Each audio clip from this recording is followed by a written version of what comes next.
had to get through this one first. Yeah. So it's definitely something that I'm super excited to do, and I always try to make the kids happy. Especially in events like these, you just try your best to make others smile, but also teach them a little bit, just to keep them encouraged and on the right path to keep doing what they're doing. So what makes you want to get on the Mount Rushmore of Celtics community greats? Honestly, it's less so about the Mount Rushmore for me. It's always been about just making sure I make an impact day in and day out, trying to make sure that everyone's taken care of top to bottom, and making sure that in the community they understand we're pretty attainable. It's something that we always don't see as pro athletes. I remember when I was younger, I always look back to Gerald, Henderson, and Kemba Walker as two guys who were always so present and available. I remember going to Bobcats camps and Hornets camps, and them two stuck in my mind throughout my entire career. And when I got to meet them in person, when I got to the league, I always thanked them for it. So that's always something that I view and look back to, and I remember the guys who were present and available and there for me. For me, I think it's always just come from willingness to give. I've always tried to be a servant leader as a person that always thinks of others before he thinks of himself. So for me, it's always just been about giving back to those who may necessarily need it. Like I've always said when I was younger, you never know what's going on in someone's life. You never know what smile they need. You never know just that one interaction can change their entire perception of you or also perception of life itself. So for me, that's why I've always been able to do it. It's something that I never get drained of doing. It's something that I've always been passionate about doing, and something I'll continue to do even.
We have to look at each other as equals and encourage one another to be the best we can be.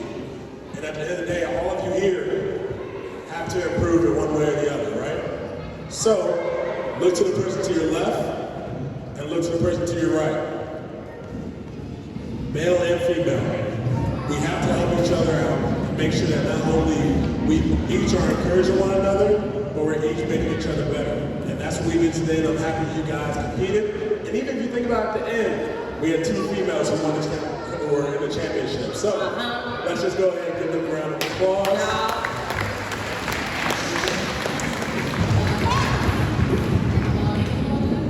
I'm about to start twerking. So, on top of that, because we had some amazing time today, can we get our two champions? One champion or two that stand up, stand up. Stand up.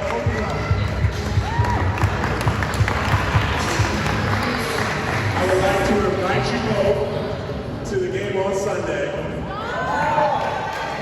hope that you guys will enjoy and support as we go compete out there against the Knicks. I heard you give that short speech, for the women in sports.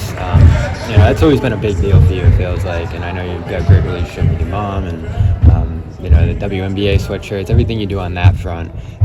What kind of motivates you to advocate for, you know, the women in sports, women in society? Right. It's all about empowerment. I always look back to my mom being the first black woman GS15 in NASA, and how she was treated. And I've always viewed her as a pillar and a person that I always look back to, that I'm thankful for, because it shows why you need to give your energy, and it shows the difference between being a male in society and a female in society, and how you can empower those who don't necessarily get that all the time. And for me, it's not about necessarily saying that I'm higher or anything else. It's always been about just making sure that everyone's taken care of justly. And there's a light that needs to be shined, and sometimes we don't give them the credit they deserve. And even when you just see with the WNBA and everything right now, once they're put on TV, the numbers went up and increased. So you just gotta give someone the time of day, and you'll see how impactful they can be. Absolutely. We as VP and CJ and I talk about it all the time, how we can not only help the W but the G as well, and just making sure that they're not only taken care of and compensated, but also just looked at it in a different light.